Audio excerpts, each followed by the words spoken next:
Once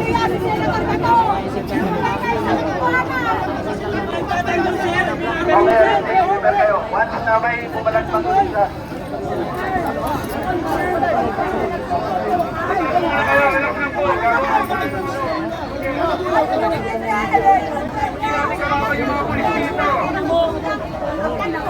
Puro ka lang yaw-yaw!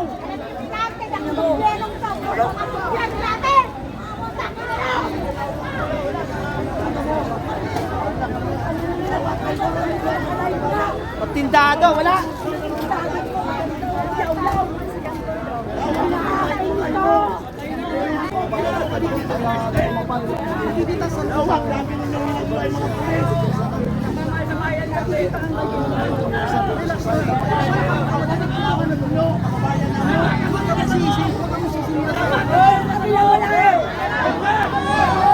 Ano si Park? Magoro na yan!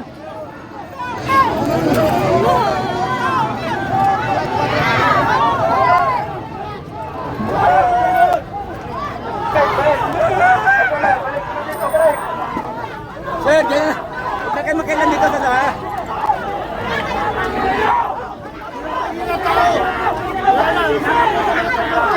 Ganito.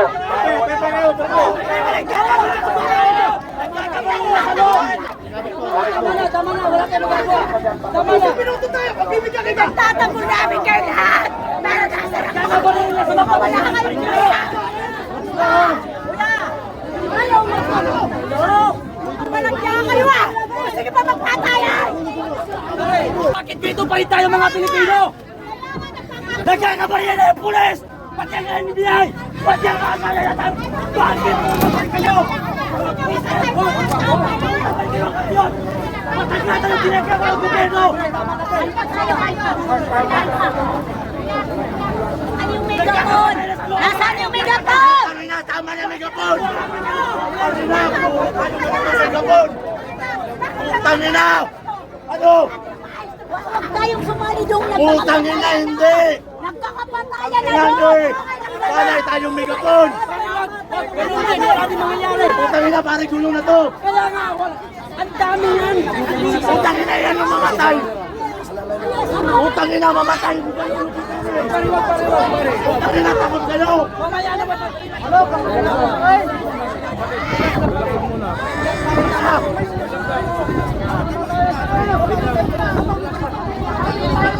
Utangin na, walang tamang oras!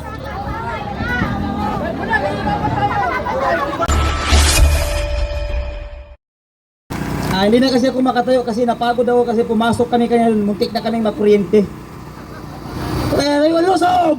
Walang sumusunod ang mga puta. Mga walang bayag pero pag nag-speech, revolusyon ang putang ina. Pero pag laban, action, walang sumusunod. Ibig sabihin, matapang lang sa bunganga. No? Dapat sa leader, nangunguna sa laban at sa hirap, hindi sa sarap. Diba? Sinabi ko rin kanina sa mga medyang bayaran, kasi yung tarantadong media doon, sabi niya, ayan, isang ano yan, tama ba yung nagawin ng media kung magbalita ng fake news dyan? Mga gago tong GMA pati EBS na to eh. Mga puro inutil eh. Diba? Ang sabi namin, papayag kami na arestuin si Bato basta dito litisin sa ating bansa. Ito ay Republika ng Pilipinas, hindi Republika ng Netherlands, gago!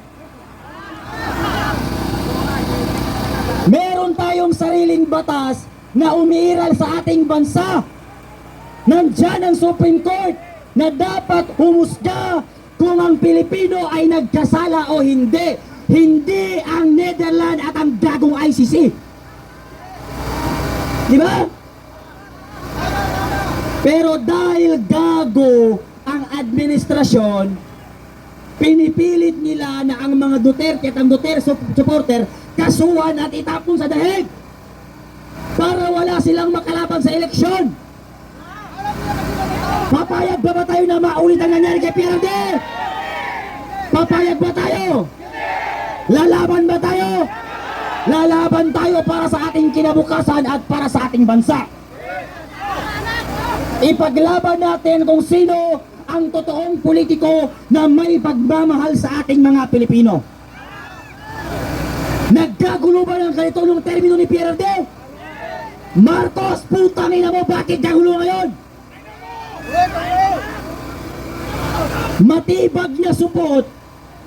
Kung merong kang bayag, pasukin mo yung bahay ng mga congressman na magnanakaw. Mga walang bayag itong mga tarantado na ito eh. Matapang lang kasi may mga gwardya. Pero kung walang gwardya, payag ba na kusuntukan kami ni Matibag?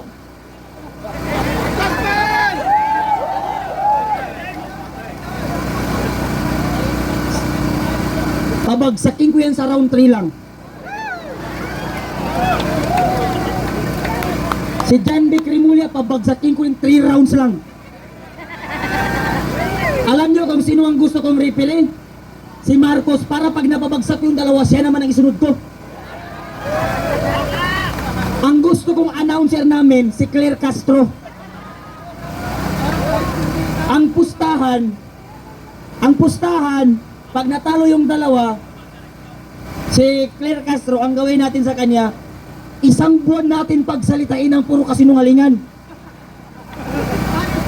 Tingnan nyo mga kababayan, tinanong ng media si Claire Castro, paano po re-resolve ng presidente ang krisis? Alam nyo kung anong sagot niya? Unang putok, ang pangalawang presidente nasa ibang bansa, gago.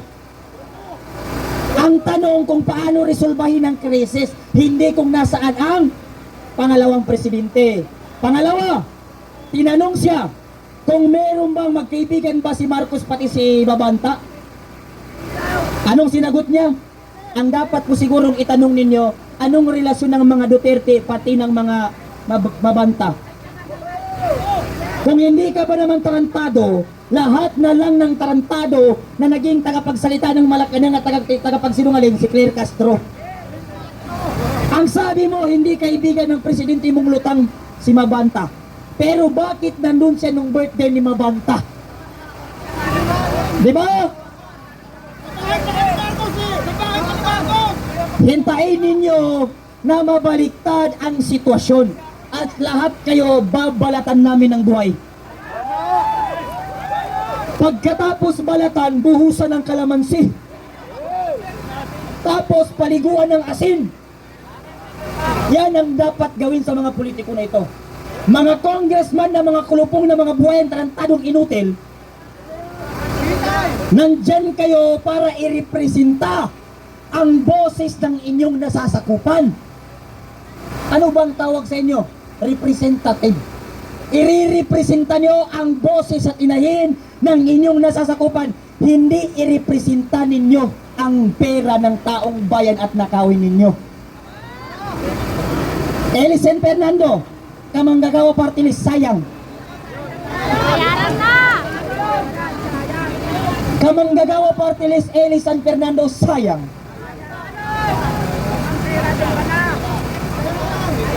Isa siyang manggang bulok na may bulate.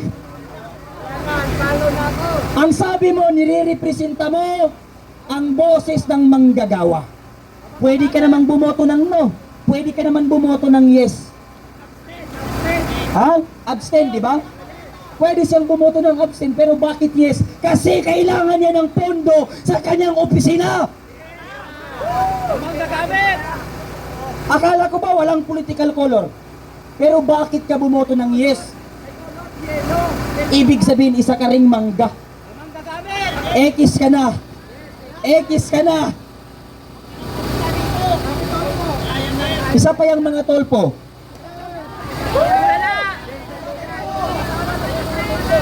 Yang mga tolpo, ang dami nila, pati kamag-anak, lahat nila magpipinsan congressman, senator.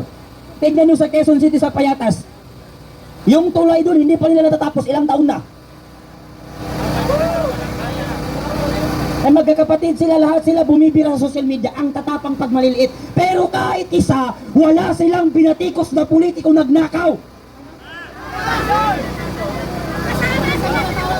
Ang matapang, gayahin nyo kami, bumabatikos ng gagong politiko kagaya nyo. Di ba? Ang laki pa naman niya magbigay ng ano sa mga burikat, 300,000 putang ina. O mamoy lang ng pek-pek, 300,000 na. Di ba? Di ba? Si Matibag, anong ginawa niya? Nagyabang siya sa waiter. Ayun lang ba ang aming babayaran? 50,000? Tapos naglapag ng napakaraming pera. Di ba? Ngayon, ano lang sabi niya? Peki lang po yun, pinagawa namin sa rekto, malinis ang pagkakagawa, gago. Kaya pala ang daming sindikato sa ating bansa.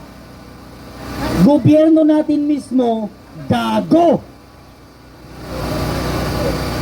Yang mga politiko na yan, hintayin nyo yung sinasabi ko sa inyo, 2028 election. Pag ako ang nanalo, magbigay ako ng libreng edukasyon, libreng gamot, lahat ng iskinita pinapasok, pati tain ng aso,